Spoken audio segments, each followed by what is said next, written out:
Demi memperbaiki ekonomi keluargaku, aku rela menikah lagi dengan janda kaya. Ternyata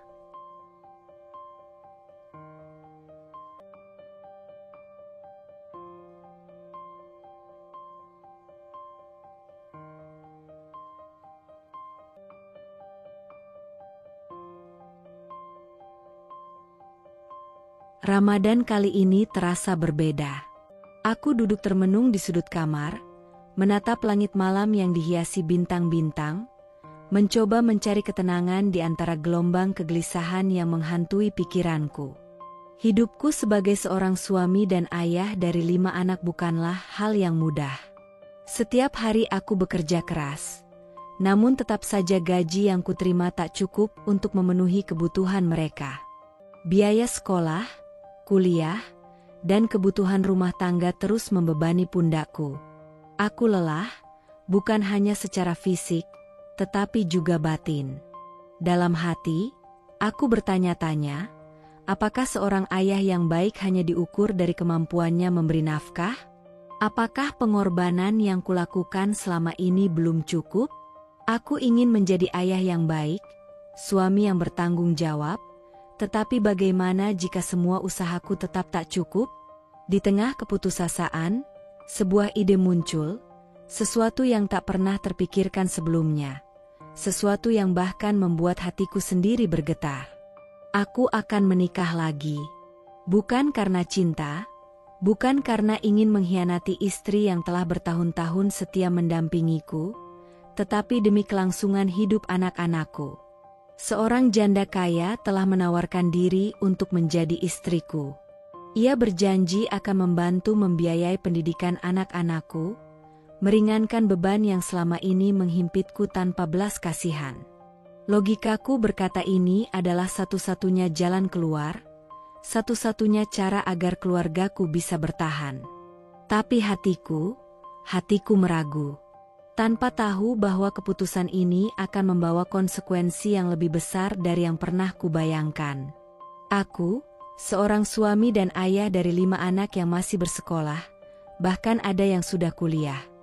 Aku bekerja keras sebagai karyawan di sebuah perusahaan, tetapi pendapatanku tak cukup untuk memenuhi kebutuhan hidup sehari-hari.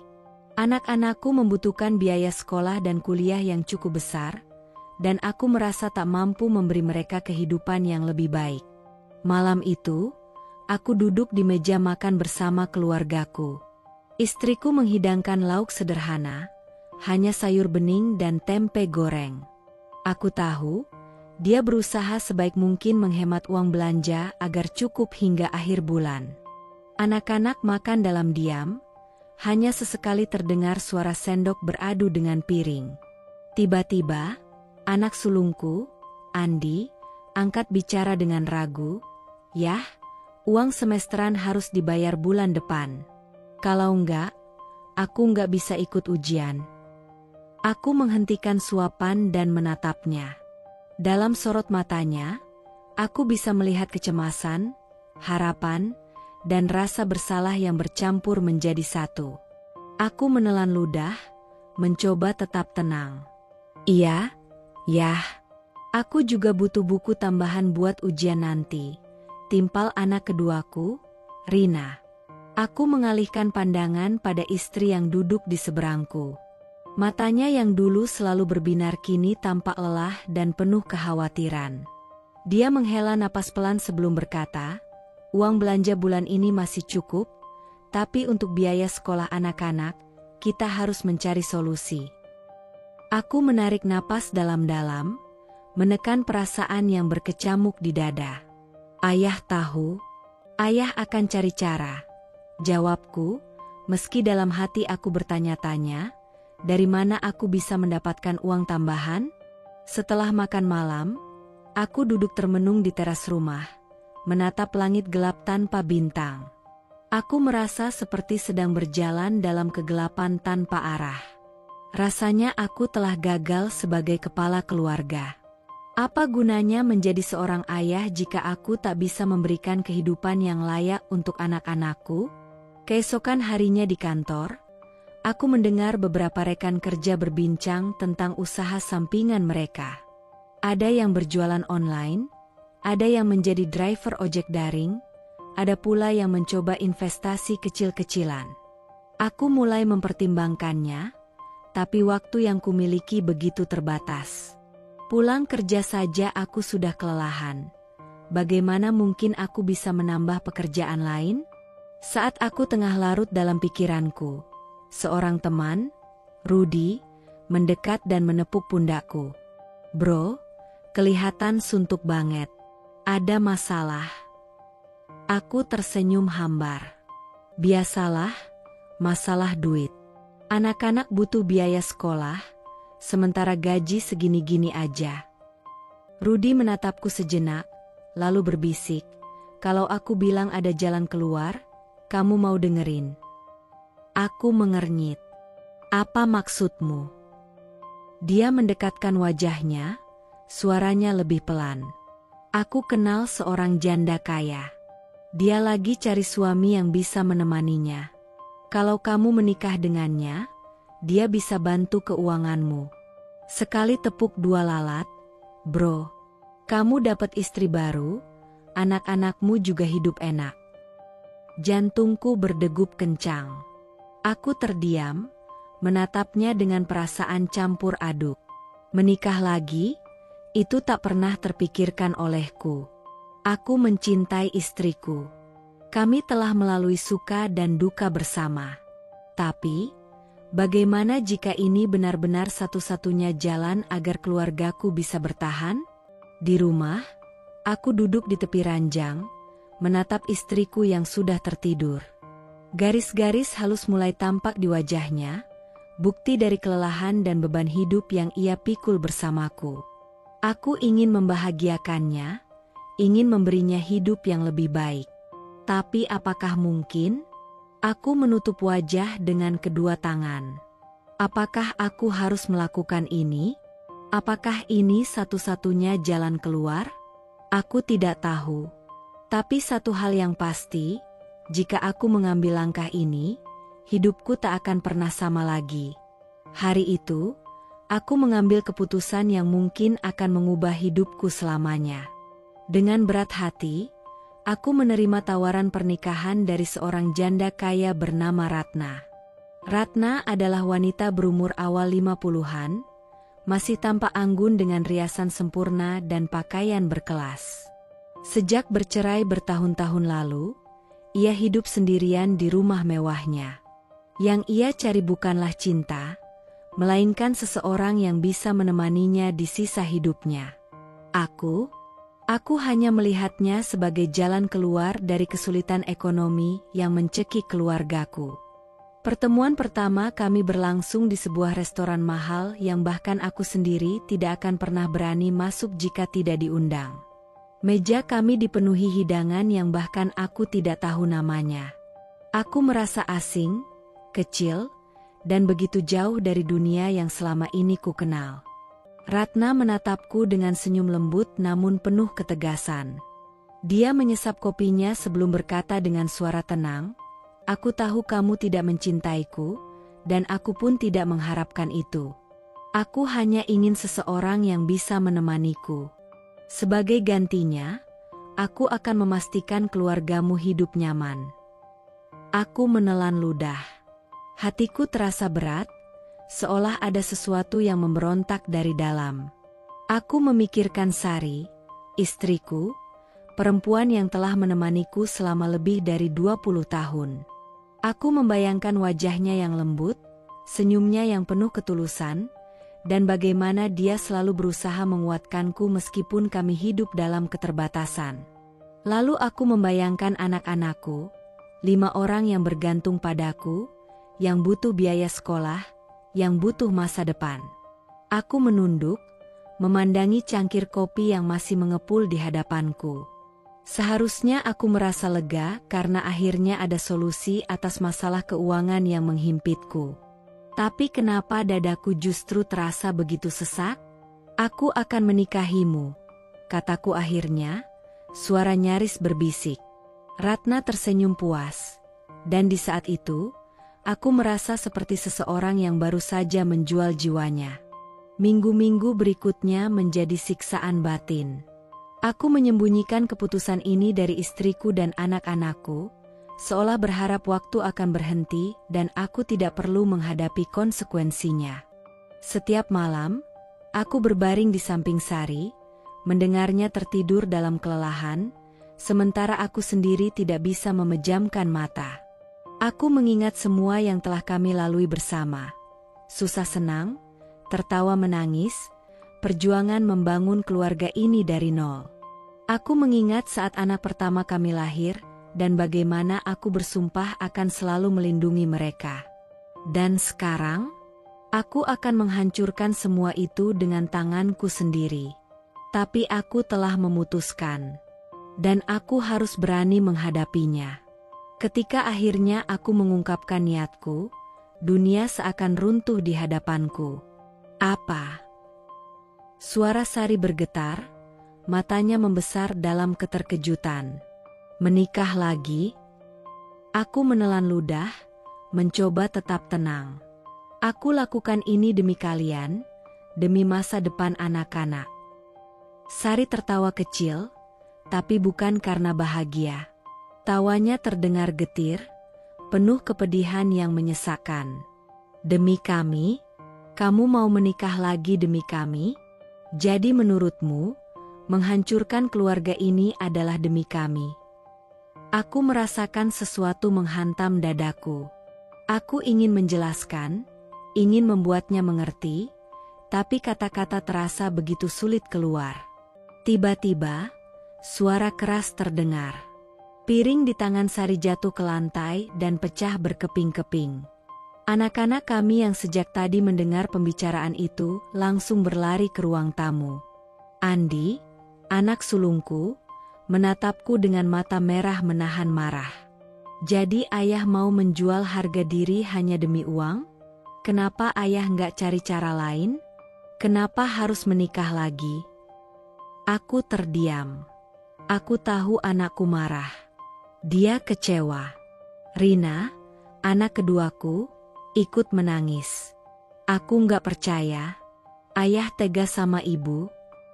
Suasana rumah berubah seperti neraka. Aku melihat air mata di wajah istri dan anak-anakku, melihat kepedihan yang terpancar di mata mereka. Aku pikir, keputusan ini akan menjadi solusi. Aku pikir mereka akan mengerti. Tapi yang terjadi justru sebaliknya. Sari tidak berkata apa-apa lagi setelah itu. Dia hanya menangis dalam diam, bahunya bergetar hebat.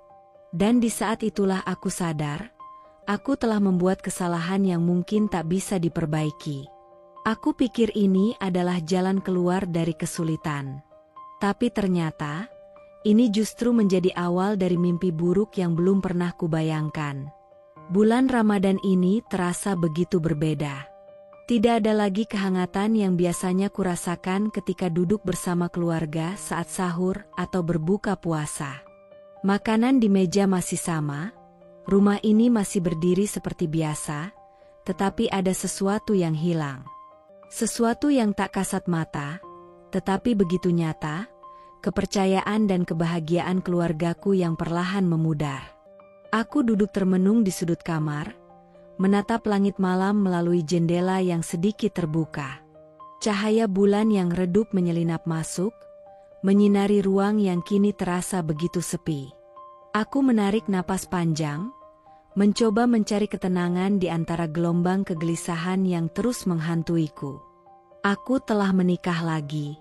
Ratna, seorang wanita kaya yang menawarkan solusi bagi kesulitan keuanganku, kini sah menjadi istriku. Aku tahu bahwa keputusan ini akan mengubah hidupku selamanya. Aku berharap, dengan menikahinya, aku bisa memberi masa depan yang lebih baik bagi anak-anakku. Aku ingin mereka bisa bersekolah tanpa khawatir akan biaya. Ingin mereka tumbuh tanpa harus merasa kekurangan. Namun, semakin hari, rasa bersalah itu semakin menggerogoti hati dan pikiranku. Setiap kali aku pulang dari rumah Ratna, aku selalu merasa seperti orang asing di rumah sendiri. Anak-anakku, yang dulu menyambutku dengan ceria setiap pulang kerja, kini hanya menatapku sekilas sebelum kembali sibuk dengan dunia mereka sendiri. Andi, anak sulungku, tak lagi berbicara banyak denganku. Rina, yang biasanya selalu bercerita tentang harinya di sekolah, kini hanya diam atau bahkan menghindari keberadaanku. Aku mencoba bersikap seperti biasa, seolah semuanya baik-baik saja. Namun, di dalam hati, aku tahu semuanya telah berubah. Suatu malam, setelah berbuka di rumah Ratna, aku pulang dengan perasaan yang berat. Saat membuka pintu, aku mendapati rumah dalam keadaan sepi. Biasanya, Ramadan menjadi momen keluarga kami berkumpul untuk sholat bersama atau sekadar berbincang di ruang tengah. Tapi malam ini, tidak ada yang menyambutku. Aku melangkah perlahan ke ruang tamu dan melihat Sari, istriku, duduk sendirian. Lampu ruangan menyala redup, menciptakan bayangan samar di wajahnya yang terlihat begitu lelah. Matanya sembab, tanda bahwa ia baru saja menangis. Televisi menyala, tetapi suaranya dimatikan. Aku mencoba mengumpulkan keberanian untuk berbicara. "Kamu belum tidur?" tanyaku dengan suara pelan. Sari menoleh perlahan ke arahku, lalu tersenyum tipis. Senyum yang membuat dadaku terasa semakin sesak. "Aku menunggumu," jawabnya singkat. Aku duduk di sebelahnya, mencoba mencari kata-kata yang tepat. Aku ingin mengatakan sesuatu yang bisa mengurangi luka yang kurasakan di matanya, tetapi tak ada satupun kata yang terasa cukup. Setelah beberapa saat, Sari akhirnya bertanya dengan suara yang hampir berbisik, "Apa kamu bahagia?" Aku tertegun. Pertanyaan itu menghantamku lebih keras daripada pukulan manapun. "Apa?" tanyaku, berusaha memastikan aku tidak salah dengar. Ia menatapku dalam-dalam, dan aku bisa melihat kepedihan yang begitu dalam di matanya. "Dengan dia, apa kamu bahagia?" Aku membuka mulut, tetapi tidak ada jawaban yang bisa keluar. Bahagia? Aku tidak tahu. Aku mendapatkan apa yang kuinginkan. Kehidupan yang lebih stabil, uang yang cukup, pendidikan yang terjamin untuk anak-anakku. Tapi mengapa semua itu terasa begitu kosong? Aku hanya ingin anak-anak kita punya masa depan yang lebih baik. Akhirnya aku berkata dengan suara yang nyaris tak terdengar. Sari tersenyum, tetapi bukan senyum kebahagiaan. Tawanya terdengar getir, penuh kepedihan yang tak bisa disembunyikan. Masa depan yang lebih baik dengan menghancurkan hati mereka. Aku tidak bisa menjawab. Aku tidak pernah membayangkan bahwa keputusanku akan menyakiti mereka sedalam ini. Sari menghela napas panjang sebelum melanjutkan. "Andi hampir tidak pernah bicara lagi sejak tahu kamu menikah lagi. Rina sering menangis di kamar. Dan yang lain, mereka hanya berusaha pura-pura baik-baik saja. Mereka kecewa, yah." Aku menggigit bibir, menundukkan kepala. Aku tidak pernah melihatnya sefrustrasi ini. "Aku tidak meminta kamu kembali," katanya lagi, suaranya melemah. "Aku hanya ingin kamu sadar. Apakah semua ini benar-benar sepadan?" Aku terdiam. Pertanyaan itu terus terngiang-ngiang di pikiranku. Malam itu, aku duduk di kamar dalam kegelapan, merenungi kata-kata Sari. Rasa bersalah itu semakin mencekik, semakin kuat mencengkeram hatiku. Aku mencoba membenarkan keputusan ini, mencoba meyakinkan diriku bahwa aku melakukan ini demi kebaikan mereka. Tapi jika benar demikian, mengapa anak-anakku semakin menjauh dariku? Mengapa istriku harus menahan air mata setiap malam? Mengapa aku sendiri tidak merasa bahagia? Di bulan Ramadan ini, ketika seharusnya aku menemukan kedamaian, justru hatiku dipenuhi kegelisahan yang tak kunjung hilang. Aku berdiri di persimpangan yang kelam.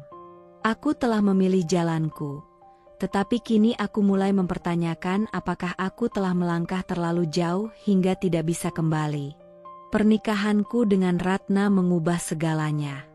Dulu, aku terbiasa hidup dalam kesederhanaan. Rumah kecil kami selalu dipenuhi suara anak-anak.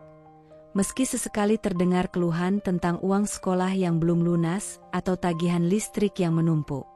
Tapi di sanalah aku merasa hidup. Di rumah itu, aku menjadi seorang ayah dan suami yang, meskipun penuh kekurangan, tetap berjuang untuk keluarganya. Sekarang, aku tinggal di rumah megah dengan lantai marmer dingin yang berkilauan, perabotan mahal, dan kamar tidur luas yang lebih besar daripada seluruh rumah lamaku. Tidak ada suara anak-anak, tidak ada keluhan Sari tentang beras yang hampir habis, tidak ada obrolan ringan di meja makan tentang bagaimana hari mereka di sekolah. Hanya keheningan. Dulu, aku harus menghitung setiap rupiah yang kumiliki. Sekarang, aku bisa membeli apapun yang kuinginkan. Ratna bahkan memberikan kartu kredit atas namaku, sesuatu yang dulu bahkan tidak pernah terlintas dalam pikiranku.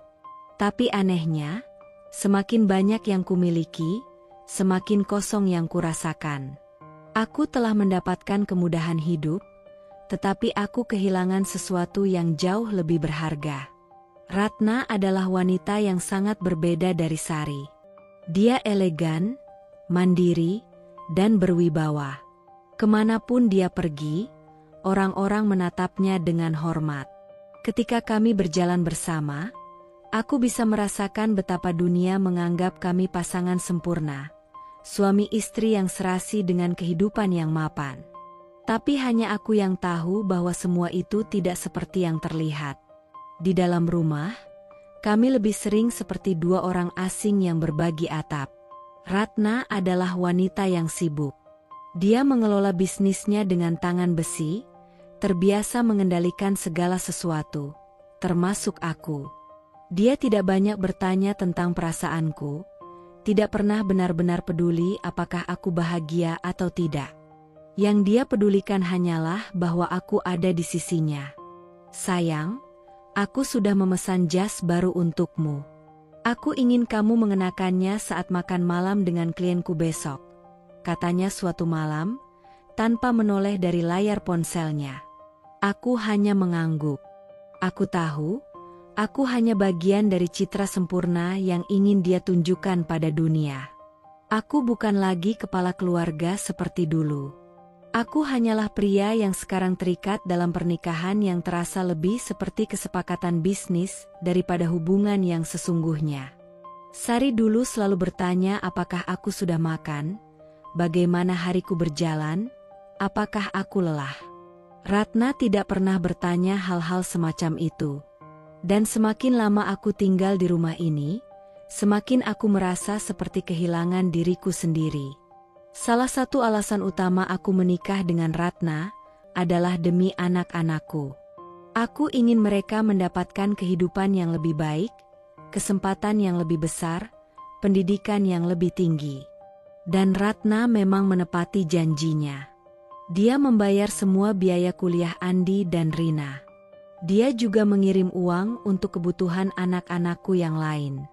Untuk pertama kalinya dalam hidup, aku tidak perlu khawatir tentang uang. Tapi aku kehilangan sesuatu yang jauh lebih penting, hubungan dengan mereka. Andi tidak pernah menjawab teleponku lagi. Pesan-pesanku hanya dibaca tanpa balasan. Jika aku menelepon, hanya terdengar nada sambung panjang sebelum akhirnya terputus. Rina sesekali masih membalas pesanku, tetapi jawabannya selalu singkat dan dingin.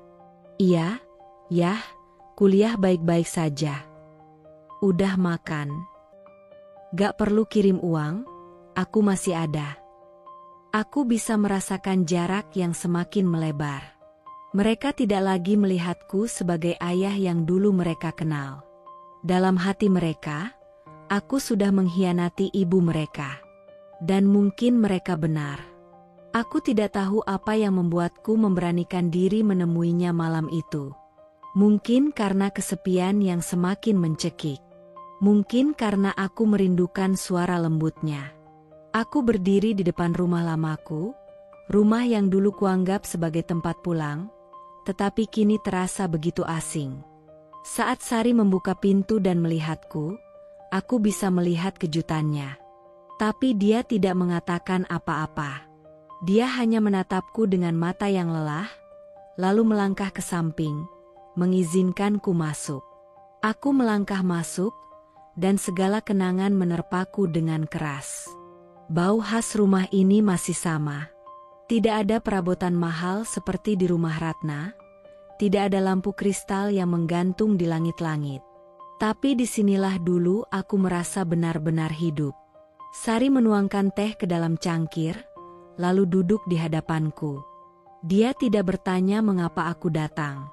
Dia hanya menungguku berbicara. "Kamu baik-baik saja?" tanyaku akhirnya. Sari tersenyum kecil, senyum yang tidak pernah bisa kuterjemahkan. "Aku baik." Aku tahu dia berbohong. Aku bisa melihat bekas lelah di wajahnya, lingkar hitam di bawah matanya. Aku tahu betapa besar luka yang kutinggalkan. "Anak-anak?" tanyaku lagi, suaraku lebih pelan. Sari menghela napas. "Mereka baik, tapi mereka masih marah padamu." Aku menunduk, menatap teh di cangkirku. Aku hanya ingin mereka mendapatkan kehidupan yang lebih baik. Sari tersenyum pahit. "Dan menurutmu, ini cara yang benar?" Aku terdiam. Dia menatapku dalam-dalam. "Kamu mendapatkan semua yang kamu inginkan, kan? Rumah mewah, uang, jaminan untuk anak-anak.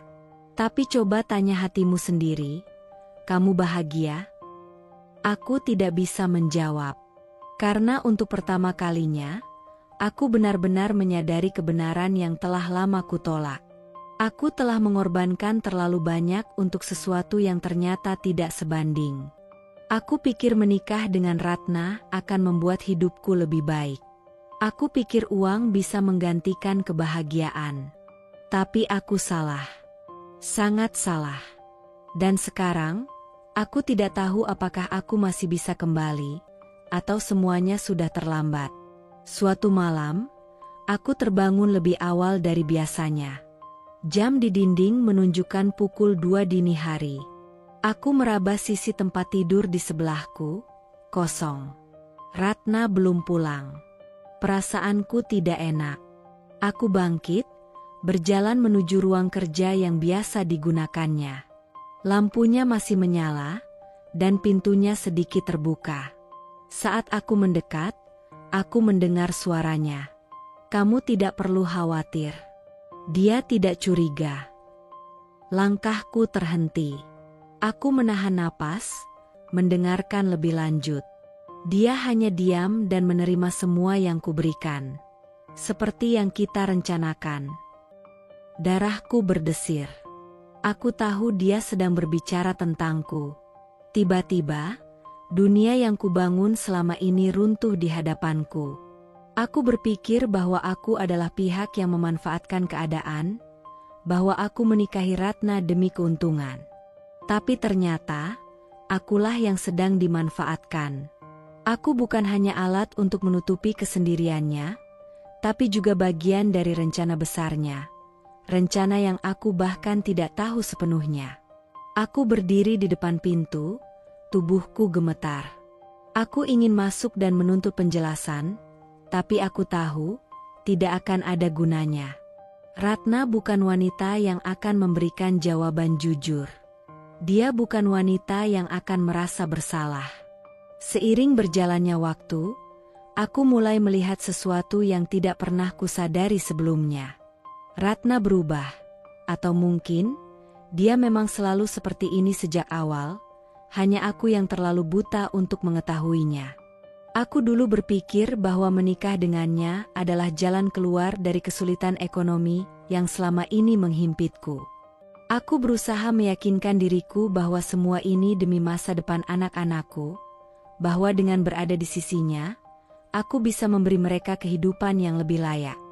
Tapi, semakin lama aku menjalani pernikahan ini, semakin aku menyadari satu hal yang menyesakkan dada. Aku bukan hanya kehilangan keluargaku, aku juga kehilangan harga diriku. Dan yang lebih menyakitkan, aku tidak bisa mundur begitu saja. Pada awalnya, Ratna masih berusaha menunjukkan perhatiannya kepadaku, meski dengan caranya sendiri. Dia memberiku segala yang kubutuhkan, uang, fasilitas, kemewahan yang dulu hanya bisa kuimpikan. Aku tidak pernah lagi merasa cemas soal biaya sekolah anak-anakku, tagihan listrik, atau makanan di meja. Semua sudah tersedia, semua sudah terjamin. Tapi semakin lama, perhatian itu mulai pudar. Dia mulai sering pergi tanpa memberitahuku. Pulang larut malam dengan alasan rapat atau pertemuan bisnis. Aku mencoba memahami, mencoba menepis semua prasangka buruk yang mulai memenuhi pikiranku.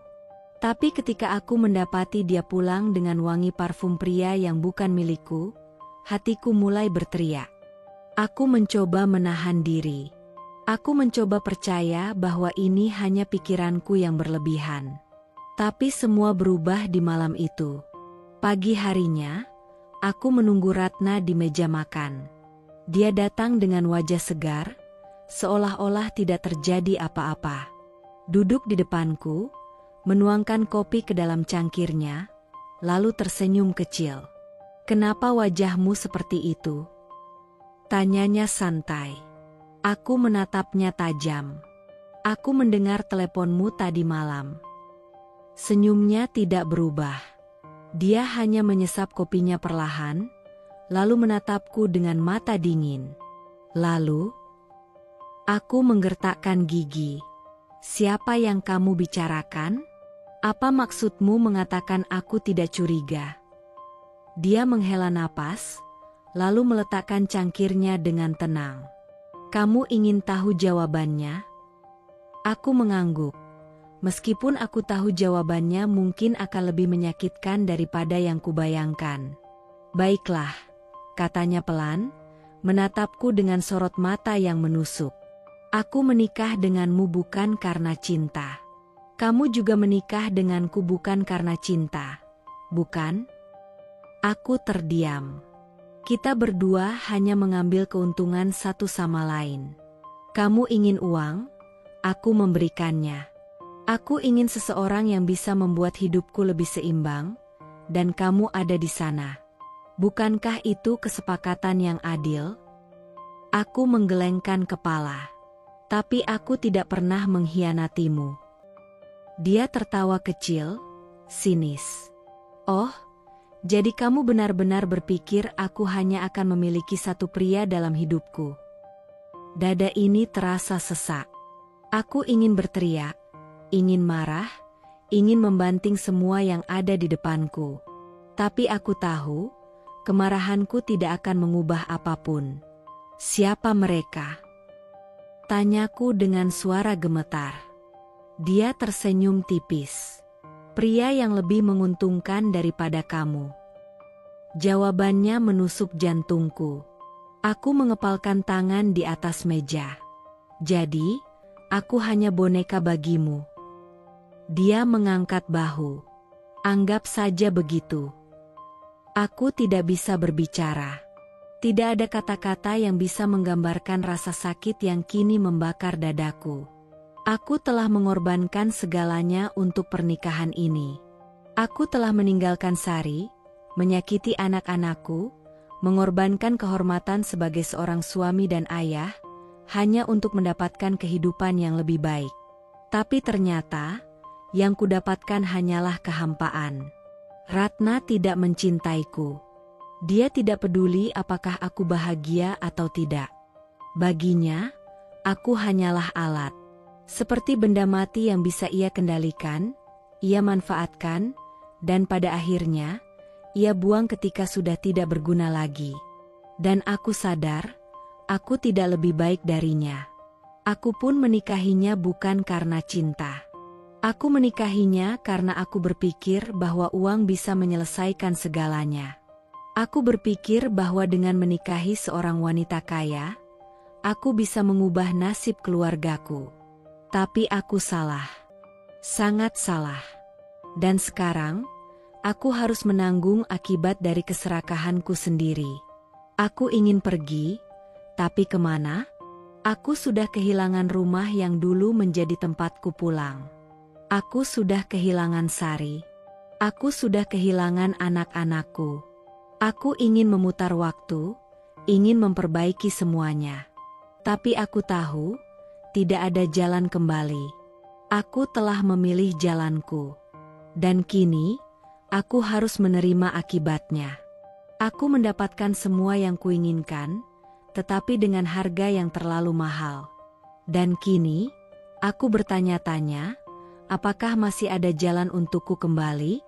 Ataukah aku sudah terjebak dalam perangkap yang kubuat sendiri, tanpa jalan keluar? Aku terduduk di ujung ranjang, menatap bayangan diriku di cermin yang tergantung di dinding. Wajah yang dulu penuh harapan kini tampak kusam dan lelah. Mataku sembab, bukan karena kurang tidur, tapi karena beban yang semakin hari semakin menghimpit. Aku pikir aku telah menemukan solusi terbaik untuk keluargaku. Aku pikir dengan menikahi Ratna, aku bisa mengangkat beban hidup yang selama ini menghancurkan batinku. Aku pikir anak-anakku akan mendapatkan kehidupan yang lebih baik, pendidikan yang layak, dan masa depan yang lebih cerah. Tapi sekarang aku sadar, semuanya adalah ilusi. Aku telah menjual diriku, menghancurkan rumah tanggaku, dan mengorbankan istri serta anak-anakku, hanya untuk terperangkap dalam sebuah penjara emas yang lebih menyakitkan daripada kemiskinan yang dulu kutakuti. Dan yang lebih menyakitkan, aku tidak bisa menyalahkan siapapun selain diriku sendiri. Aku mulai melihat tanda-tanda pengkhianatan Ratna sejak beberapa bulan yang lalu. Dia sering pergi tanpa memberitahuku, pulang larut malam dengan dalih urusan bisnis. Aku berusaha percaya, berusaha menutup mata dari segala kecurigaan. Tapi, kenyataan tak bisa disangkal. Bau parfum yang bukan milikku melekat di bajunya, bekas lipstik samar di lehernya, dan caranya tertawa saat membaca pesan di ponselnya. Semuanya adalah isyarat yang tak bisa lagi kupungkiri. Aku mencoba mengabaikannya, mencoba membodohi diriku sendiri dengan berpikir bahwa ini semua hanya bayang-bayang kecemburuan. Tapi malam itu, aku mendengar dengan jelas percakapan yang menghancurkan seluruh pertahananku. Aku hanya bermain-main dengannya. Dia tidak curiga. Dia pikir aku mencintainya. Hatiku remuk.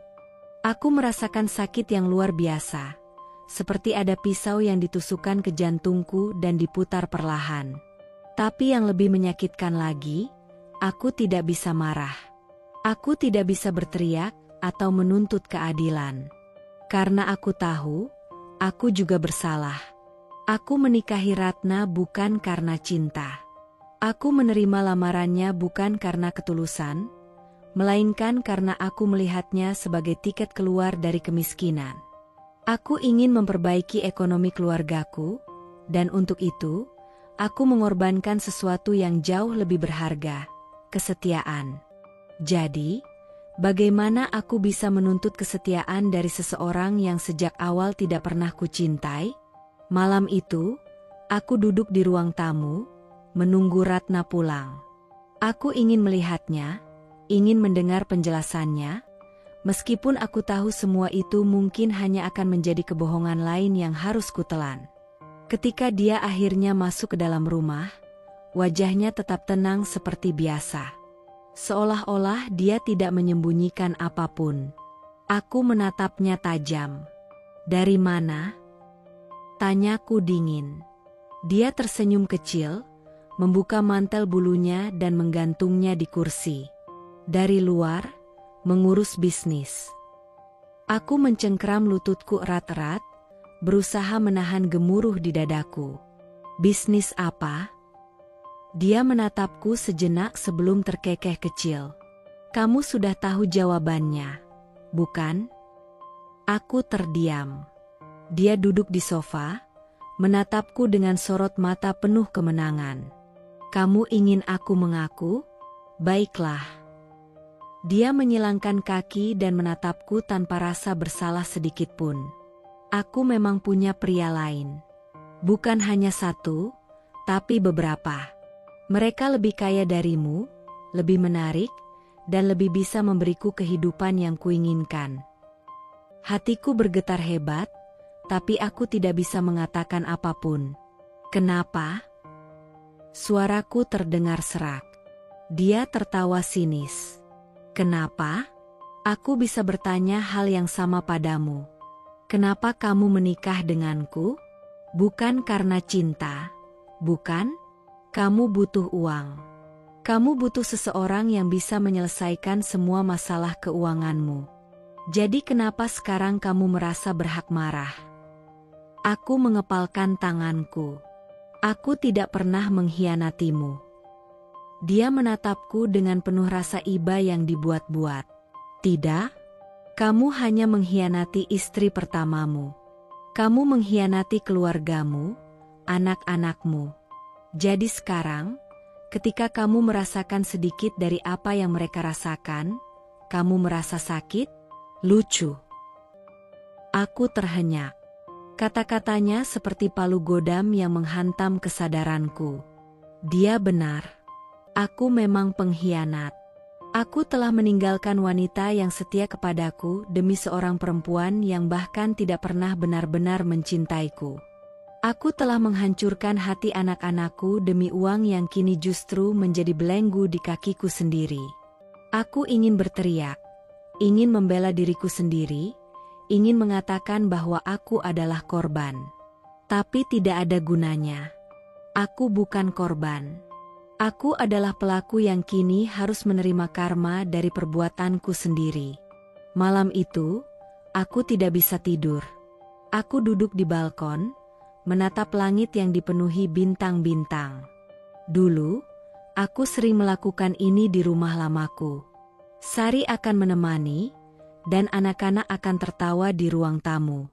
Aku bisa mendengar suara mereka dalam ingatanku, begitu nyata, begitu hangat. Aku rindu. Aku ingin pulang. Tapi aku tahu, rumah itu bukan lagi milikku. Sari pasti sudah terluka begitu dalam.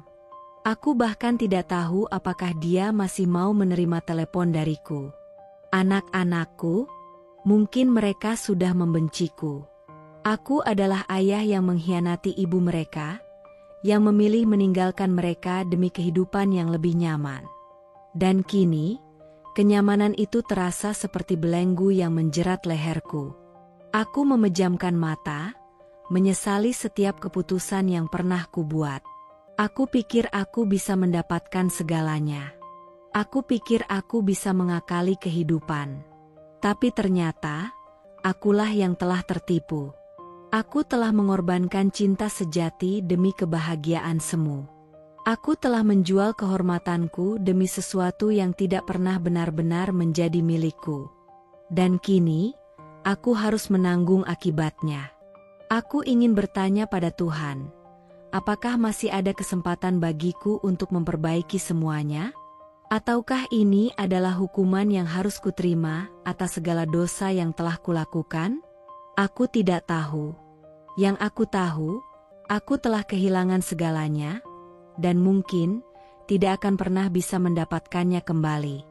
Aku duduk di meja makan yang luas dengan hidangan mewah terhidang rapi di atasnya, steak wagyu, sup krim kental, anggur mahal dalam gelas kristal. Semuanya tampak seperti mimpi bagi seseorang yang dulu terbiasa makan dengan lauk sederhana. Namun, di tengah kemewahan ini, aku justru merasa perutku mual. Tidak ada rasa lapar, tidak ada selera. Yang ada hanyalah kehampaan yang semakin menyesakkan. Di seberang meja, Ratna sibuk dengan ponselnya, jemarinya menari di layar kaca sambil sesekali tersenyum kecil. Aku tidak perlu bertanya dengan siapa dia berbicara. Aku sudah tahu. Aku sudah melihat tanda-tandanya sejak lama. Namun, aku hanya bisa diam, menahan getir yang menggumpal di dada.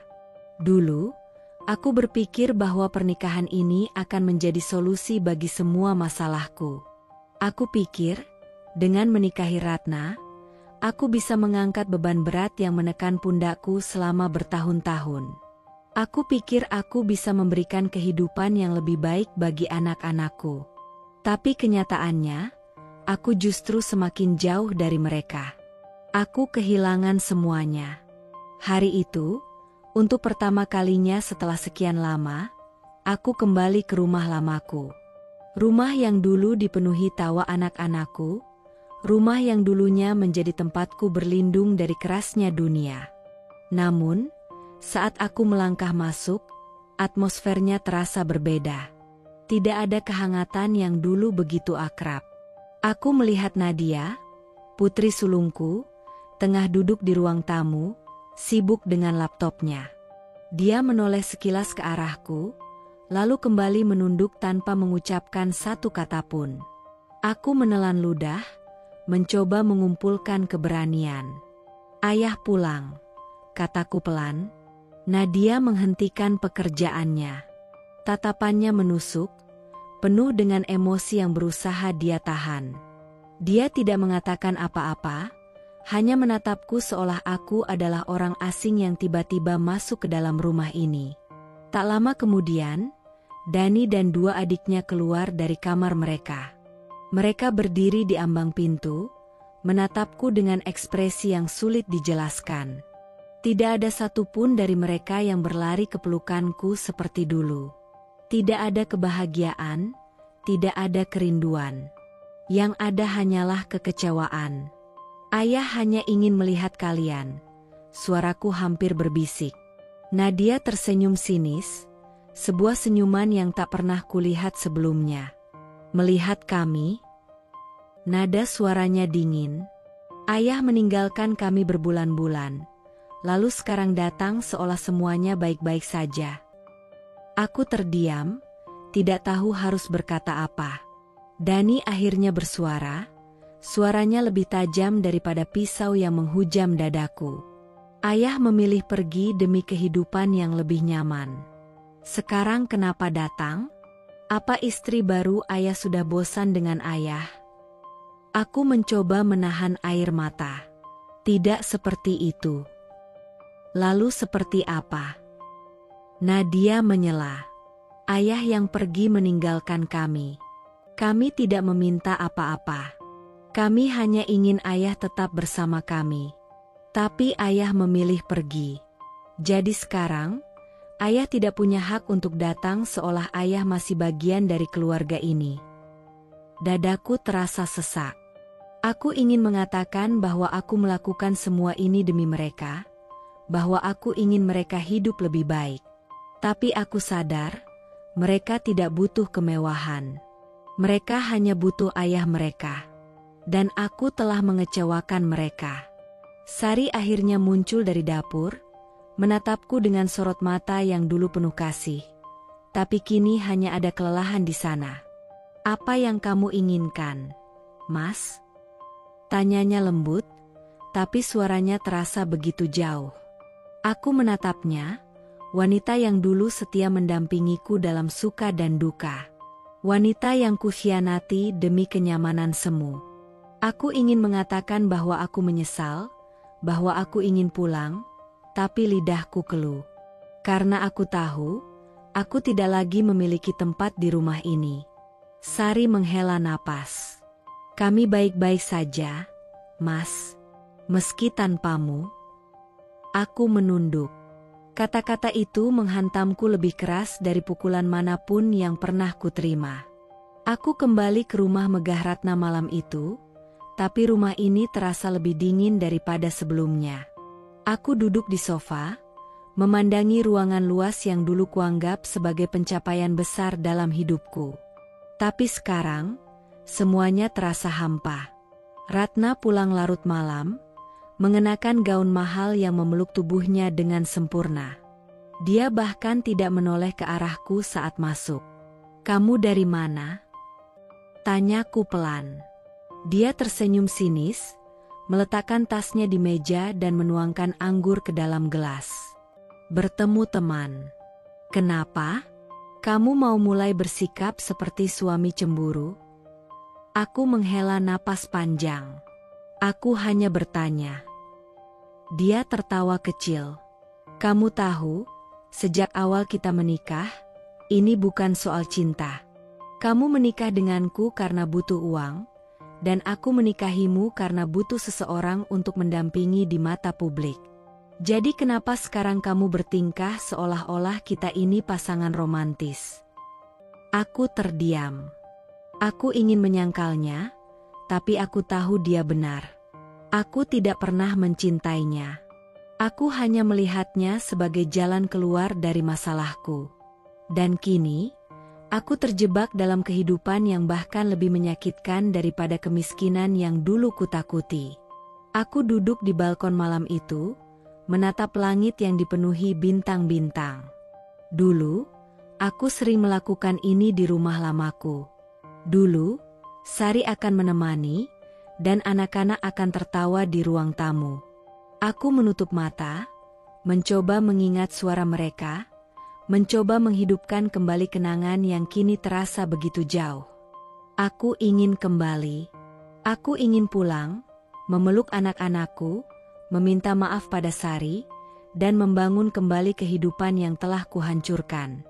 Tapi aku tahu, tidak semudah itu. Aku sudah membuat pilihan. Aku sudah menghancurkan kepercayaan mereka.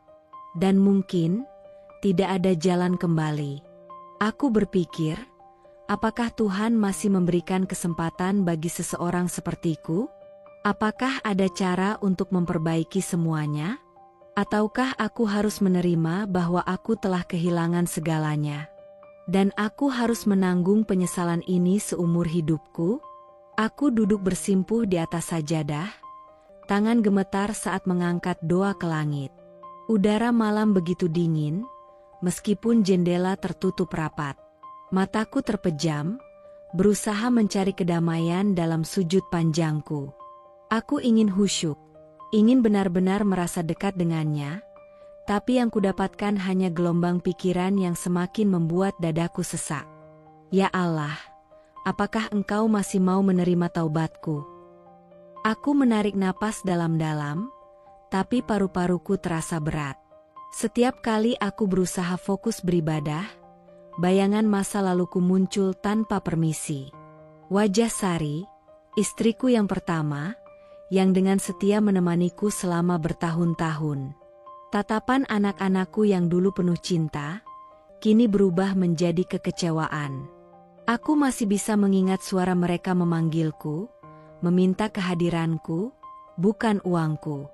Tapi aku memilih pergi, mengejar kemewahan yang kusangka bisa menyelesaikan segalanya. Di bulan Ramadan yang penuh berkah ini, aku justru merasa semakin hina. Aku menundukkan kepala, menatap sajadah yang kini basah oleh air mata. Beberapa bulan lalu, aku begitu yakin bahwa menikahi Ratna adalah keputusan yang tepat. Aku pikir, dengan harta yang dia miliki, aku bisa memberikan kehidupan yang lebih baik bagi anak-anakku. Aku bisa membayar biaya sekolah dan kuliah mereka, memberikan rumah yang lebih nyaman, makanan yang lebih layak. Tapi aku lupa satu hal, anak-anakku tidak butuh kemewahan. Mereka butuh kehadiranku. Aku mengingat kembali tatapan tajam Nadia, putri sulungku, saat aku pertama kali kembali ke rumah setelah menikah dengan Ratna. Ayah meninggalkan kami berbulan-bulan, lalu sekarang datang seolah semuanya baik-baik saja. Aku menutup mata, seolah itu bisa menghapus rasa sakit yang kembali menusuk dadaku. Aku tidak menyalahkan mereka. Aku yang salah. Aku yang memilih jalan ini, dengan kesadaran penuh, demi alasan yang kini terasa begitu dangkal. Dan kini, di rumah mewah ini, aku justru merasa lebih miskin dari sebelumnya. Miskin akan cinta. Miskin akan kebahagiaan. Miskin akan kedamaian. Aku bangkit dari sajadah dan berjalan keluar kamar. Rumah ini begitu megah, tetapi terasa begitu sepi dan dingin. Aku melihat Ratna masih duduk di sofa ruang tamu, mengenakan gaun tidur sutra dengan segelas anggur di tangannya. Cahaya lampu mewah di atasnya memantulkan kilau keperhiasan yang melingkar di leher dan tangannya. Aku menelan ludah, merasa muak dengan segala kemewahan ini. "Ratna, sudah malam. Kenapa belum tidur?" Tanyaku pelan. Dia tidak menjawab, hanya tersenyum tipis sambil memainkan ponselnya. Aku berjalan mendekat. "Ratna, kita ini suami istri. Tapi kenapa aku merasa kita seperti dua orang asing yang tinggal dalam satu rumah?" Dia mendengus pelan, meletakkan ponselnya di atas meja. "Lucu sekali kamu berbicara seperti itu. Apa maksudmu?"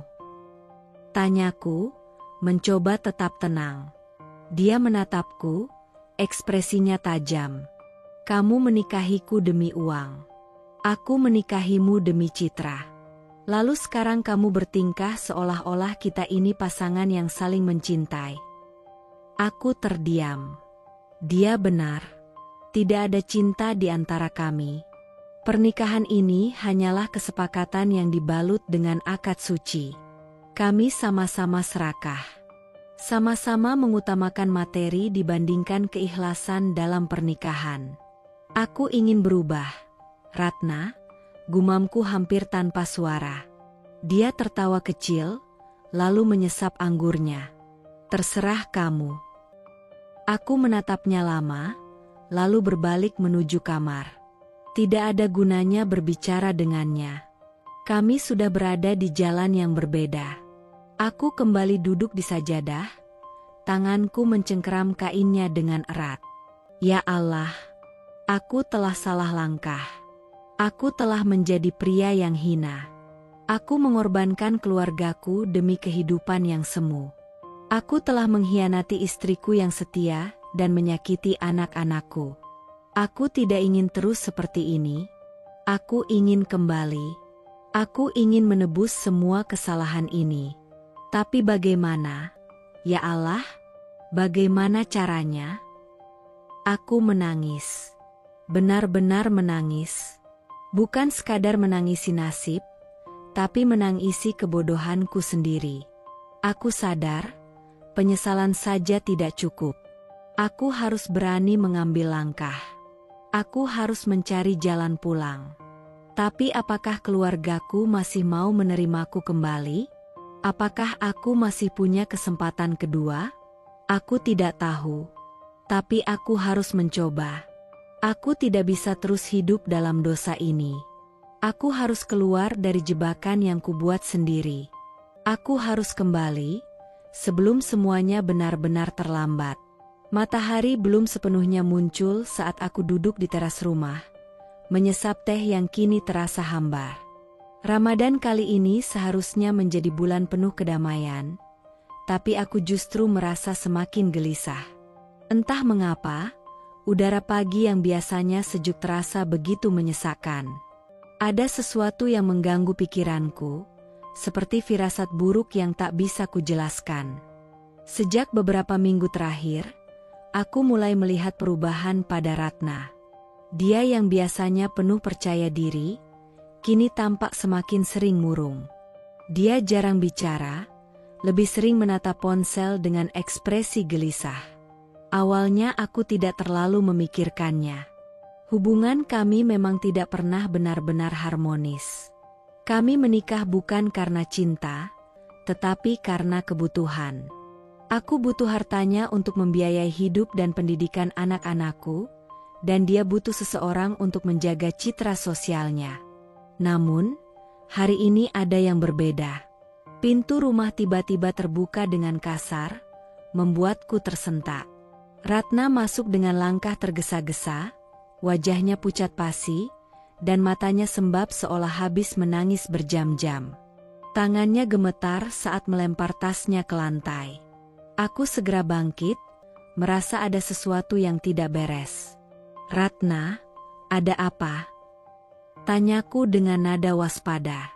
Dia tidak langsung menjawab. Napasnya terengah-engah, seakan baru saja berlari sejauh mungkin untuk menghindari sesuatu. Tangannya mencengkeram dadanya, berusaha menstabilkan diri. Aku semakin cemas. Ratna, katakan sesuatu. Apa yang terjadi? Dia menoleh padaku dengan tatapan kosong, bibirnya bergetar. Aku hancur. Rio, suaranya lirih, penuh ketakutan. Dadaku mencelos. Apa maksudmu? Dia menelan ludah, mencoba berbicara, tapi suaranya hampir tak keluar. Investasiku, semuanya gagal. Bisnisku bangkrut. Semua uangku habis, Rio. Aku terlilit hutang miliaran rupiah. Aku membatu. Dunia seakan berhenti berputar untuk beberapa detik. Aku mencoba memahami kata-katanya satu persatu, tapi otakku menolak untuk mempercayainya. Apa? Bagaimana bisa? Bukankah bisnismu selama ini baik-baik saja? Tanyaku, masih berharap bahwa ini hanya kesalahpahaman. Dia menggeleng dengan air mata yang mulai mengalir deras. Aku salah langkah. Aku percaya pada orang yang salah. Aku menginvestasikan semua uangku ke proyek besar. Tapi ternyata, itu jebakan. Aku tertipu, Rio. Uangku habis, semua asetku disita. Aku tidak punya apa-apa lagi. Aku hancur. Aku merasa jantungku berdetak lebih cepat. Ini tidak mungkin. Ratna yang selalu membanggakan dirinya sebagai wanita kuat dan tak terkalahkan, kini jatuh dalam kehancuran. Hari-hari berikutnya adalah neraka. Para penagih hutang mulai berdatangan ke rumah, mengetuk pintu dengan kasar setiap pagi dan malam. Mereka tidak peduli apakah kami sedang tidur atau sedang berbuka puasa. Mereka menagih dengan nada mengancam, dengan wajah penuh kemarahan, seolah mereka akan menghancurkan rumah ini jika Ratna tidak segera membayar. Ratna yang dulu angkuh, kini hanya bisa bersembunyi di kamar. Dia tidak lagi mengenakan pakaian mewahnya, tidak lagi memakai perhiasan yang biasa menghiasi tubuhnya. Semua telah dijual untuk menutupi sebagian kecil hutangnya, tapi itu tidak cukup. Dia sering menangis tanpa henti, berteriak histeris setiap kali telepon berbunyi. Aku bahkan pernah menemukannya duduk di lantai kamar mandi, memeluk lutut sambil gemetar, wajahnya penuh ketakutan. Aku menatapnya dalam diam. Aku seharusnya merasa kasihan. Tapi yang kurasakan hanya kehampaan. Aku tahu ini adalah karma. Aku tahu ini adalah balasan atas keputusan bodoh yang pernah kubuat. Dulu aku berpikir menikahi Ratna adalah solusi untuk masalahku. Aku meninggalkan istri pertamaku, mengorbankan kebahagiaan anak-anakku, dan menjual harga diriku demi uang. Aku pikir uang bisa menyelesaikan segalanya. Tapi sekarang, tanpa uang, aku dan Ratna tidak punya apa-apa. Kami hanyalah dua orang asing yang saling memanfaatkan dan kini terperangkap dalam kehancuran yang sama.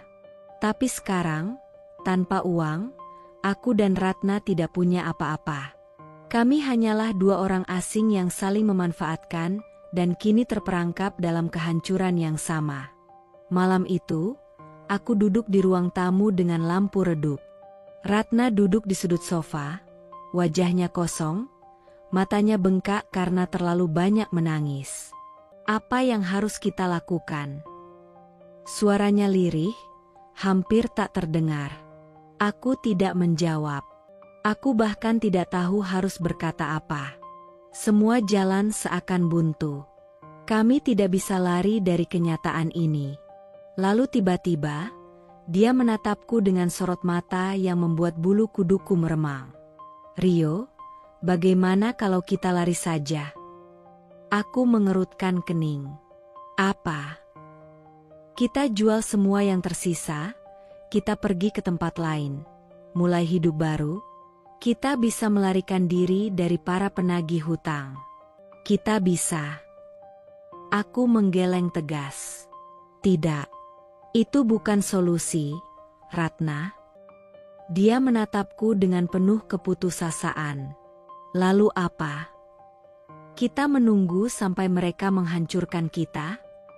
Aku menghela napas panjang, menatap keluar jendela. Aku sudah cukup berlari. Dulu aku berlari dari tanggung jawabku sebagai suami dan ayah. Aku meninggalkan keluargaku demi kehidupan yang lebih nyaman.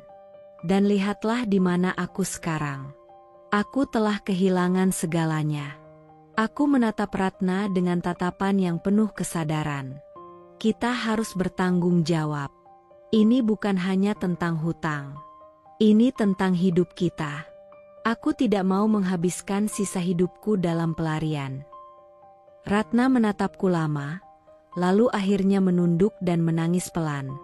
Aku tidak tahu apakah ini akhir dari segalanya atau awal dari sesuatu yang baru. Tapi satu hal yang aku tahu, aku harus mencari jalan untuk kembali. Aku harus menemukan cara untuk menebus semua kesalahanku. Aku tidak bisa terus hidup dalam kehampaan ini. Ramadan ini, untuk pertama kalinya, aku berdoa bukan untuk uang, bukan untuk keberuntungan, tetapi untuk satu hal. Ya Allah, berikan aku jalan untuk kembali. Aku ingin pulang. Aku ingin menebus semuanya. Jika masih ada kesempatan kedua, tunjukkanlah jalannya. Dan malam itu, untuk pertama kalinya, aku merasa bahwa Allah mendengar tangisku. Aku duduk diam di kursi tua di sudut kamar, menatap langit-langit dengan mata kosong. Napas berat keluar dari dadaku, terasa sesak dan penuh beban yang semakin hari semakin menghimpit. Di sebelahku, Ratna meringkuk di ranjang, tubuhnya terlihat lebih kurus dari sebelumnya. Rambutnya kusut, wajahnya pucat, dan matanya yang dulu penuh percaya diri kini tak lebih dari dua lingkaran kosong yang hanya berisi kesedihan dan ketakutan. Hidupnya hancur, dan aku menjadi saksi dari kehancuran itu. Aku menghela napas panjang, menundukkan kepala sambil menatap tangan sendiri. Tangan yang dulu merasa bangga telah menggenggam dunia, tangan yang dulu merasa telah membuat keputusan terbaik untuk keluargaku. Tapi sekarang, yang kulihat hanyalah tangan seorang pria yang telah gagal dalam segala hal. Hatiku bimbang. Di satu sisi, aku merasa kasihan pada Ratna. Dia kehilangan segalanya dalam sekejap mata. Harta, kehormatan, harga diri. Wanita yang dulu begitu angkuh dan penuh percaya diri kini, berubah menjadi sosok yang lemah dan ketakutan. Setiap malam, aku mendengarnya menangis dalam diam, tubuhnya gemetar, mungkin menyesali keputusannya. Tapi di sisi lain, aku tidak bisa menahan rasa sakit dan kekecewaan yang menyelimutiku. Aku sadar, ini adalah akibat dari perbuatannya sendiri. Dia terbiasa memanfaatkan orang lain, mengandalkan uang untuk mendapatkan apa yang dia inginkan. Dia mempermainkan banyak pria, termasuk aku. Baginya, hubungan bukanlah soal cinta atau kebersamaan, melainkan transaksi. Dan kini, ketika uangnya habis, semua orang pergi meninggalkannya. Kini dia hanya punya aku. Dan ironisnya, aku pun sudah tidak yakin apakah aku masih ingin berada di sisinya. Dari kejauhan, terdengar suara azan Isya berkumandang, merambat perlahan di antara kesunyian malam. Aku menutup mata, membiarkan suara itu memenuhi pikiranku yang kacau. Aku kembali teringat anak-anakku. Dulu, aku berpikir bahwa menikahi Ratna adalah jalan terbaik untuk mereka. Aku membayangkan masa depan yang lebih cerah, tidak ada lagi kesulitan membayar uang sekolah, tidak ada lagi keterbatasan dalam mengejar impian. Aku ingin mereka mendapatkan yang terbaik, sesuatu yang dulu tidak bisa kuberikan. Aku masih ingat bagaimana wajah mereka berbinar ketika aku membelikan mereka barang-barang yang dulu hanya bisa mereka impikan. Sepatu baru, buku-buku mahal, bahkan biaya untuk kursus yang mereka inginkan. Aku melihat harapan di mata mereka. Tapi kini, harapan itu berubah menjadi kekecewaan. Mereka bukan anak-anak kecil yang bisa dibohongi dengan materi. Mereka mengerti. Mereka tahu bahwa semua kenyamanan ini berasal dari keputusan ayah mereka yang meninggalkan ibunya demi menikahi wanita kaya. Mereka tahu bahwa semua ini bukan karena kerja keras atau perjuangan, melainkan karena aku memilih jalan yang lebih mudah. Aku masih ingat percakapan terakhirku dengan anak sulungku, Reza. Ayah pikir kami akan bahagia dengan semua ini? Dengan uang yang ayah dapatkan dari wanita lain? Aku terdiam, tidak bisa menjawab. Ayah bilang ini untuk masa depan kami. Tapi nyatanya, ayah hanya mengorbankan kebersamaan kita untuk sesuatu yang sekarang bahkan sudah tidak ada lagi. Lalu, apa yang tersisa? Suara Reza begitu dingin, penuh kekecewaan. Setelah itu, dia menutup telepon tanpa menunggu jawabanku. Saat itu, aku merasakan sesuatu dalam diriku hancur. Aku telah kehilangan respek dari anak-anakku. Aku berpikir bahwa dengan memberikan mereka kenyamanan materi, aku telah menjadi ayah yang baik. Tapi aku lupa bahwa yang mereka butuhkan bukan hanya uang. Mereka butuh kehadiran seorang ayah. Mereka butuh kasih sayang dan perhatian, sesuatu yang tidak bisa dibeli dengan harta. Aku menutup wajah dengan kedua tangan. Aku ingin menangis, tetapi rasanya air mataku sudah habis. Di ranjang, Ratna mulai bergerak gelisah. Dia mengerang pelan, lalu membuka matanya yang sembab. Aku menatapnya dalam diam, menunggu apakah dia akan mengatakan sesuatu. Dia menatapku dengan tatapan penuh kepasrahan. "Rio, aku sudah tidak punya apa-apa lagi." Suaranya hampir seperti bisikan. "Semua orang meninggalkanku. Aku hanya punya kamu." Aku menghela napas, merasa beban di dadaku semakin berat. "Aku tahu," jawabku lirih. Dia terisak. "Apa yang harus kita lakukan? Aku tidak bisa hidup seperti ini. Aku tidak tahan." Aku terdiam. Aku tahu jawabannya. Aku tahu apa yang harus kulakukan. Tapi aku tidak yakin Ratna siap mendengarnya. Aku menelan ludah, lalu berkata dengan suara yang nyaris bergetar, "Aku ingin pulang, Ratna." Matanya melebar, seolah tak percaya dengan apa yang baru saja dia dengar. "Apa?" Aku menundukkan kepala, mencoba mengumpulkan keberanian untuk melanjutkan kata-kataku. "Aku ingin kembali ke keluargaku. Aku ingin menemui anak-anakku. Aku ingin memperbaiki semua yang telah aku hancurkan." Air mata mulai menggenang di matanya. "Jadi, kamu akan meninggalkanku juga?" Aku menatapnya dalam-dalam. "Aku tidak bisa terus hidup dalam kebohongan, Ratna.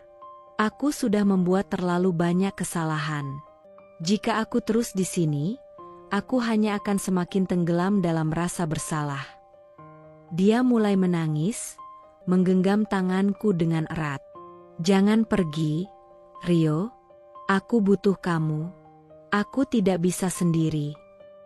Aku menutup mata, menahan sesak yang begitu menyakitkan. Aku ingin merasa iba. Aku ingin tetap di sini dan menemaninya.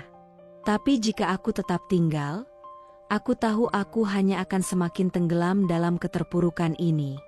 Aku harus pergi. Aku harus pulang. Dengan lembut, aku melepaskan genggamannya. "Maafkan aku, Ratna, tapi aku harus menebus kesalahanku." Dia menangis semakin keras, tapi aku tetap berdiri. Aku sudah mengambil keputusan. Aku tidak tahu apakah keluargaku masih mau menerimaku kembali. Aku tidak tahu apakah anak-anakku akan memaafkanku. Tapi aku harus mencoba. Karena jika aku tidak mencoba, aku akan menyesal seumur hidupku. Aku berbalik, melangkah keluar dari kamar itu. Di belakangku, suara tangisan Ratna semakin menyayat hati. Tapi aku tidak lagi menoleh ke belakang. Aku terus berjalan, menuju cahaya harapan yang masih tersisa. Menuju keluarga yang telah lama kutinggalkan. Menuju kesempatan terakhir untuk memperbaiki semuanya.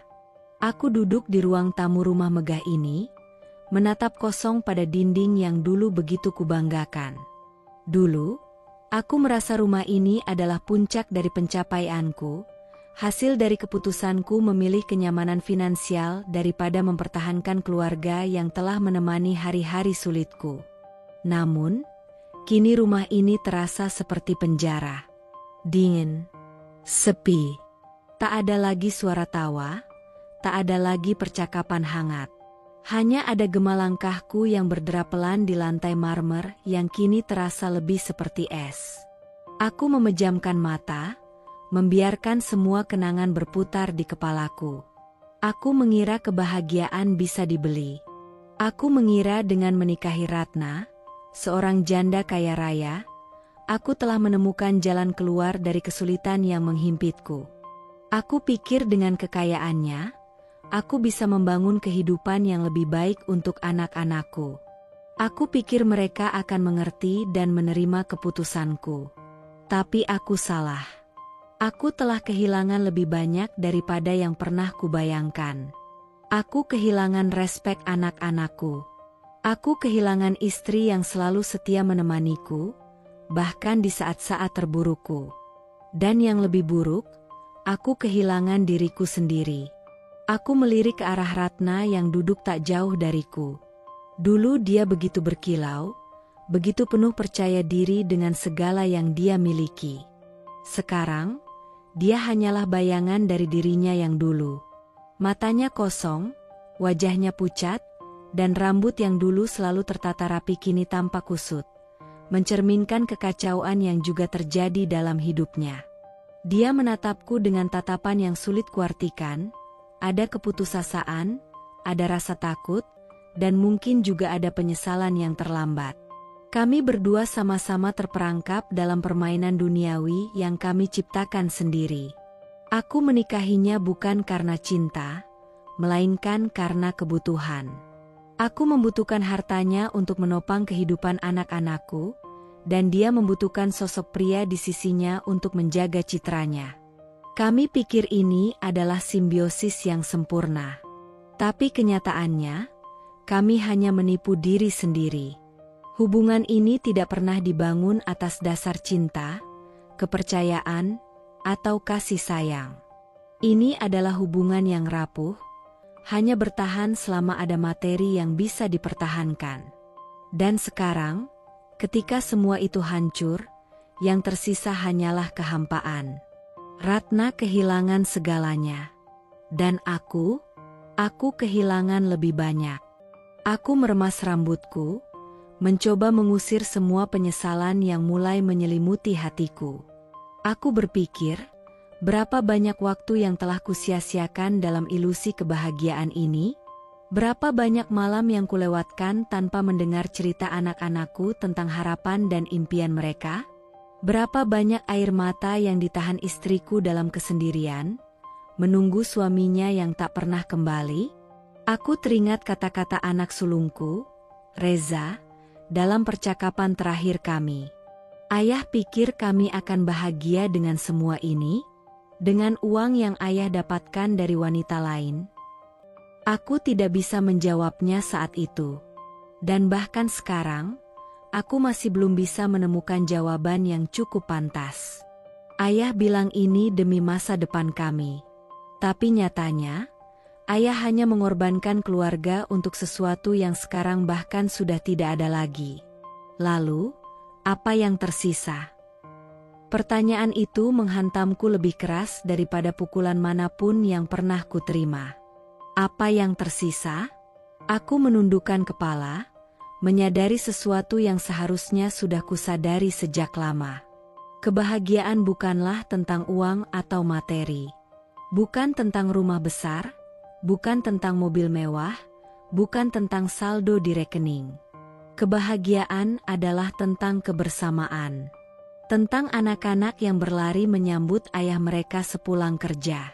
Tentang istri yang dengan sabar menyiapkan makan malam, meskipun hanya dengan lauk sederhana. Tentang tawa yang memenuhi ruangan kecil yang hangat, bukan rumah megah yang dingin dan sunyi. Dan aku telah menukar semua itu dengan sesuatu yang tidak berarti. Ratna menatapku dari seberang ruangan, wajahnya penuh kecemasan. Rio, apa yang akan kamu lakukan? Aku menghela napas panjang. Aku ingin pulang, Ratna. Matanya melebar. Apa? Aku menggenggam kedua tanganku erat, mencoba menenangkan diri sebelum melanjutkan.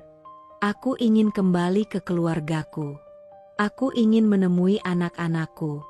Aku ingin memperbaiki semua yang telah aku hancurkan. Air mata mulai menggenang di matanya. Jadi, kamu akan meninggalkanku juga. Aku menatapnya dalam-dalam, mencoba mencari kata-kata yang tepat. Ratna, kita berdua tahu bahwa ini tidak pernah menjadi pernikahan yang sesungguhnya. Kita berdua hanya saling memanfaatkan, berpikir bahwa uang bisa menggantikan kebahagiaan yang sebenarnya. Dia terisak, menggigit bibirnya agar suaranya tidak pecah. Aku tidak bisa sendiri, Rio, aku sudah kehilangan segalanya. Aku hanya punya kamu. Aku menutup mata, merasakan sesak yang begitu menyakitkan. Aku ingin merasa iba. Aku ingin tetap di sini dan menemaninya. Tapi jika aku tetap tinggal, aku hanya akan semakin tenggelam dalam keterpurukan ini. Aku harus pergi. Aku harus pulang. Dengan lembut, aku melepaskan genggamannya.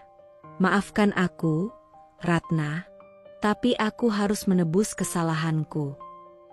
Dia menangis semakin keras, tapi aku tetap berdiri. Aku sudah mengambil keputusan. Aku tidak tahu apakah keluargaku masih mau menerimaku kembali. Aku tidak tahu apakah anak-anakku akan memaafkanku. Tapi aku harus mencoba. Karena jika aku tidak mencoba, aku akan menyesal seumur hidupku. Aku berbalik, melangkah keluar dari rumah itu. Di belakangku, suara tangisan Ratna semakin menyayat hati. Tapi aku tidak lagi menoleh ke belakang. Aku terus berjalan, menuju cahaya harapan yang masih tersisa. Menuju keluarga yang telah lama kutinggalkan. Menuju kesempatan terakhir untuk memperbaiki semuanya. Aku berdiri di depan rumah yang dulu menjadi tempatku pulang. Rumah kecil itu tampak masih sama, tetapi bagiku terasa begitu asing. Temboknya yang dulu terasa hangat kini tampak dingin, seolah-olah enggan menyambutku kembali. Pagar yang sedikit berkarat bergoyang tertiup angin, dan lampu teras menerangi halaman kecil yang dulu selalu dipenuhi suara tawa anak-anakku. Aku menarik napas dalam-dalam, mencoba menenangkan detak jantungku yang terasa lebih cepat dari biasanya. Tanganku gemetar saat mengetuk pintu, seakan aku adalah seorang asing yang datang tanpa diundang. Dari dalam rumah, kudengar suara langkah kaki.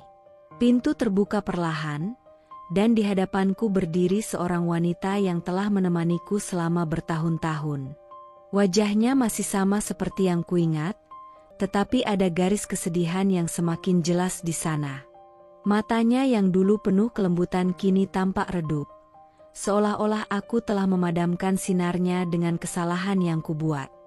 Istriku. Wanita yang aku tinggalkan demi ilusi kebahagiaan yang kini telah hancur.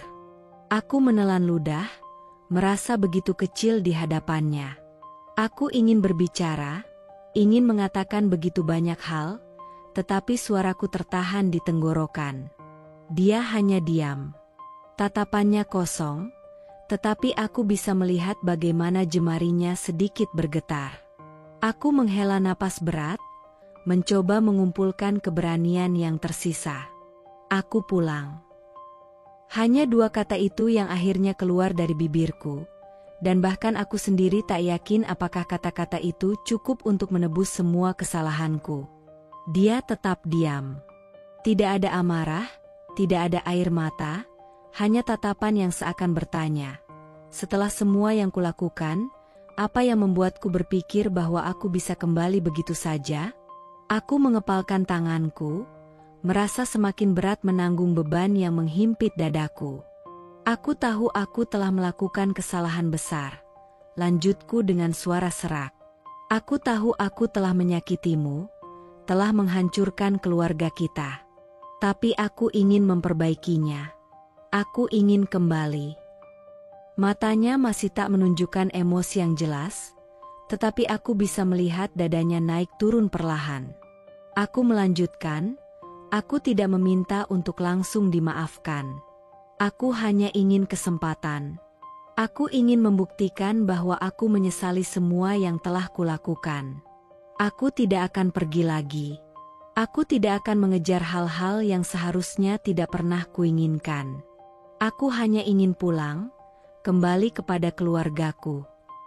Aku menundukkan kepala, menunggu reaksinya, tetapi tetap saja dia hanya diam. Lalu, suara kecil dari dalam rumah terdengar. "Ayah?"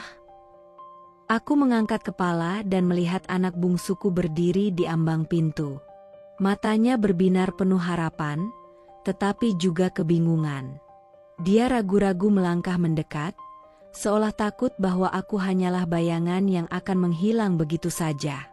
Hatiku mencelos. Aku tak menyangka masih akan mendengar suara itu menyebutku dengan panggilan yang begitu kurindukan.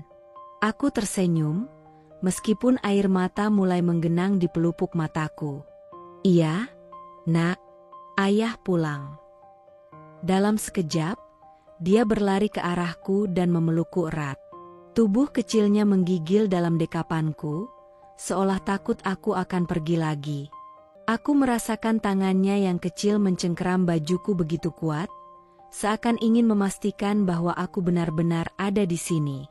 Aku mengusap kepalanya, menahan gejolak emosiku. Aku ingin menangis, tetapi aku harus tetap kuat. Aku harus menunjukkan bahwa aku benar-benar ingin memperbaiki semuanya. Aku melirik ke arah istriku, berharap ada sedikit kehangatan di matanya. Tetapi yang kulihat hanyalah air mata yang mulai mengalir perlahan di pipinya. Dia buru-buru mengusapnya, seolah tidak ingin terlihat lemah di hadapanku. Namun, aku tahu, hatinya juga sedang berperang dengan perasaan yang bercampur aduk. Aku ingin mendekatinya, ingin menggenggam tangannya seperti dulu, tetapi aku tahu, aku tidak bisa memaksa. Aku telah mengecewakannya. Aku telah menghancurkan kepercayaannya. Dan aku harus berusaha lebih dari sekadar kata-kata untuk mendapatkannya kembali. Aku tidak akan pernah pergi lagi, kataku pelan, lebih kepada diriku sendiri. Aku akan memperbaiki semuanya, bagaimanapun caranya. Istriku menghela napas panjang, matanya kembali menatapku dengan sorot yang sulit diartikan. Lalu, dia melangkah mundur, membuka pintu lebih lebar. "Masuklah." Aku terdiam. Itu bukan kata-kata yang penuh kehangatan, bukan pula ungkapan bahwa aku telah dimaafkan. Tapi itu adalah awal. Aku mengangguk pelan dan melangkah masuk ke dalam rumah yang telah lama kutinggalkan. Rumah yang bukan hanya sekadar bangunan, tetapi tempat di mana seharusnya aku berada sejak awal. Aku tahu, perjalanan ini tidak akan mudah. Aku tahu, aku harus berjuang untuk mendapatkan kembali kepercayaan yang telah kuhancurkan. Tapi satu hal yang pasti, aku tidak akan mengulangi kesalahan yang sama. Aku telah kehilangan segalanya sekali. Aku tidak akan kehilangannya untuk kedua kalinya. Malam itu, bulan Ramadan sudah hampir mencapai penghujungnya. Langit gelap bertabur bintang, tetapi di dalam dadaku, masih tersimpan kegelapan yang jauh lebih pekat. Aku duduk di atas sajadah, tubuhku bersimpuh dalam keheningan malam. Udara dingin menusuk kulitku, tetapi yang lebih menusuk adalah penyesalan yang mengoyak hatiku. Aku merasakan dadaku begitu sesak. Seakan ada beban yang menghimpit, menahanku untuk bernapas dengan lega. Aku menatap lantai, lalu memejamkan mata, berusaha mengumpulkan keberanian untuk mengungkapkan semua yang telah lama kusimpan dalam hati. Tanganku bergetar saat mengangkatnya ke langit. Suaraku bergetar, tercekik oleh tangis yang tak bisa lagi kubendung. Ya Allah! Aku berhenti sejenak, menelan kepedihan yang menggenang di tenggorokanku. Aku telah jauh dari MU. Aku telah terjerumus dalam kesalahan yang kuciptakan sendiri. Aku mengkhianati wanita yang dengan sabar menemaniku selama ini. Aku melukai anak-anakku dengan keegoisanku. Aku memilih jalan yang salah, berharap mendapatkan kebahagiaan, tetapi justru kehilangan segalanya. Sujudku semakin dalam, mencengkeram sajadah seolah hanya itu satu-satunya pegangan yang tersisa dalam hidupku. Aku menangis tanpa suara, hanya isakan pelan yang menggema dalam ruangan yang sunyi. Aku mengingat semua kesalahanku. Bagaimana aku meninggalkan istriku demi kehidupan yang lebih nyaman. Bagaimana aku membutakan diri pada arti sebenarnya dari kebahagiaan. Bagaimana aku menukar kehangatan keluarga dengan harta yang akhirnya mengantarku pada kehancuran. Aku telah merusak segalanya. Istriku, yang dulu selalu menyambutku dengan senyum hangat, kini hanya menyisakan tatapan kosong. Anak-anakku, yang dulu selalu berlari memelukku setiap kali aku pulang, kini menatapku dengan kebingungan dan luka. Aku merasa begitu hina. Ya Allah, aku telah tersesat. Aku telah menukar kebahagiaan sejati dengan kebodohan yang kuciptakan sendiri. Aku telah mencoreng amanah MU sebagai seorang suami dan ayah. Aku telah mengabaikan cinta yang seharusnya kujaga. Kini, aku hanya ingin kembali. Aku ingin menebus semua kesalahan yang telah kulakukan. Air mata kembali mengalir deras. Aku merasa begitu kecil, begitu lemah di hadapannya. Lalu, tiba-tiba, aku mendengar suara langkah pelan mendekat dari belakang. Aku tidak perlu menoleh untuk tahu siapa itu. Anak bungsuku. Dia berdiri di ambang pintu kamar, mengenakan piyama tipisnya. Matanya yang masih dipenuhi kantuk menatapku dengan penuh kebingungan. Ayah? Suaranya kecil, nyaris berbisik. Aku buru-buru menyeka air mata, mencoba tersenyum, meskipun hatiku masih bergemuruh. Kenapa belum tidur, Nak? Tanyaku dengan suara yang masih bergetar. Dia berjalan mendekat, kemudian berlutut di sampingku. Tangannya yang kecil menyentuh lenganku dengan hati-hati. Ayah, kenapa menangis? Tanyanya polos. Aku tersenyum pahit, menariknya ke dalam pelukan. Aku menciumi kepalanya, merasakan tubuh kecilnya yang hangat dalam dekapanku. Ayah hanya sedang berbicara dengan Allah. Nak, ayah sedang meminta ampun atas semua kesalahan ayah. Dia terdiam sejenak, seolah mencoba memahami kata-kataku. Lalu, dengan suara lirih, dia berkata, "Ayah, jangan sedih lagi. Yang penting ayah sudah pulang." Hatiku serasa diremas begitu kuat. Kata-kata sederhana itu menusuk ke dalam lubuk jiwaku yang paling dalam. Aku menarik napas panjang, menatapnya lama. Matanya masih memancarkan cahaya yang sama, cahaya ketulusan, harapan, dan kasih sayang yang tidak pernah pudar. Ayah janji, Nak. Aku menggenggam tangannya erat, seolah ingin memastikan bahwa aku tidak akan pernah melepaskannya lagi. Ayah tidak akan pergi lagi. Ayah akan memperbaiki semuanya. Dia tersenyum kecil, lalu menguap. Ayah, jangan begadang, nanti sakit. Katanya polos sebelum beranjak kembali ke kamar. Aku menatap punggungnya yang perlahan menghilang di balik pintu. Di dalam kamar, istriku masih tertidur. Wajahnya tampak lelah, bekas air mata masih membekas di pipinya. Aku tahu, luka yang kubuat padanya terlalu dalam. Aku tahu, tidak cukup hanya dengan kata-kata untuk mendapatkan kepercayaannya kembali. Aku harus berusaha. Aku harus menunjukkan bahwa aku benar-benar ingin berubah. Aku kembali bersujud, menyerahkan seluruh hatiku kepadanya. Ya Allah, aku pasrah. Aku tidak meminta harta atau kemewahan lagi. Aku hanya ingin keluargaku kembali utuh. Aku ingin anak-anakku tumbuh dengan kasih sayang dan bimbingan yang benar. Aku ingin menjadi suami yang lebih baik, ayah yang lebih bertanggung jawab. Aku ingin mencintai dengan cara yang benar, tanpa kebohongan, tanpa keserakahan. Tuntun aku, ya Allah, jangan biarkan aku tersesat lagi. Udara malam terasa lebih hangat. Untuk pertama kalinya dalam waktu yang lama, aku merasa hatiku sedikit lebih ringan. Aku tahu, perjalanan ini masih panjang. Aku tahu, tidak akan mudah mendapatkan kembali kepercayaan yang telah kuhancurkan. Tapi aku akan berjuang. Karena di bulan Ramadan yang suci ini, aku akhirnya mengerti, kebahagiaan sejati tidak pernah terletak pada harta atau kenyamanan duniawi. Kebahagiaan sejati adalah bisa mencintai dan dicintai dengan tulus. Dan aku bersumpah, aku tidak akan pernah mengecewakan mereka lagi. Akhirnya, aku berdiri di titik terendah dalam hidupku. Semua yang pernah kubanggakan, harta, kenyamanan, dan kehidupan mewah yang sempat kukejar, hancur dalam sekejap. Pernikahan yang awalnya kupikir sebagai jalan keluar justru berubah menjadi lingkaran penderitaan yang lebih dalam. Aku kehilangan semuanya. Tetapi di balik kehilangan itu, ada sesuatu yang lebih besar yang kudapatkan, kesadaran. Aku menyadari bahwa selama ini aku telah buta.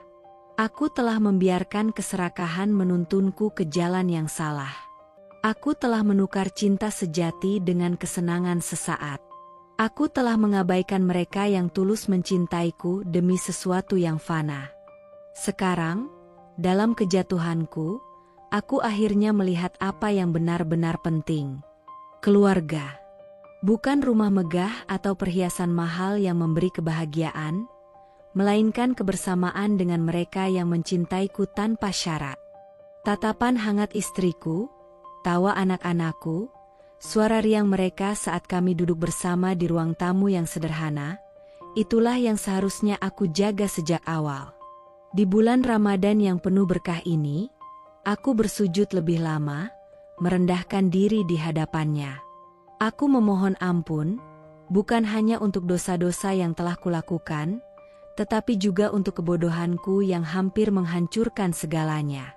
Ya Allah, aku telah tersesat begitu jauh. Aku mohon, beri aku kesempatan untuk memperbaiki semuanya. Aku tidak meminta harta atau kekayaan lagi, aku hanya ingin mendapatkan kembali keluargaku. Aku ingin mencintai mereka dengan cara yang benar. Aku ingin menjadi suami dan ayah yang mereka butuhkan, bukan pria yang diperbudak oleh ambisi duniawi. Air mata kembali mengalir di pipiku, tetapi kali ini bukan karena penyesalan semata, melainkan karena harapan. Aku ingin memulai lagi. Aku ingin menjalani hidup dengan lebih bijak, lebih sederhana, lebih penuh makna. Aku ingin menghargai setiap momen bersama mereka yang benar-benar berharga dalam hidupku. Dan aku berjanji, aku tidak akan pernah mengecewakan mereka lagi. Karena kini aku tahu, kebahagiaan sejati tidak pernah datang dari materi. Kebahagiaan sejati datang dari hati yang damai, keluarga yang utuh, dan cinta yang tak ternilai harganya.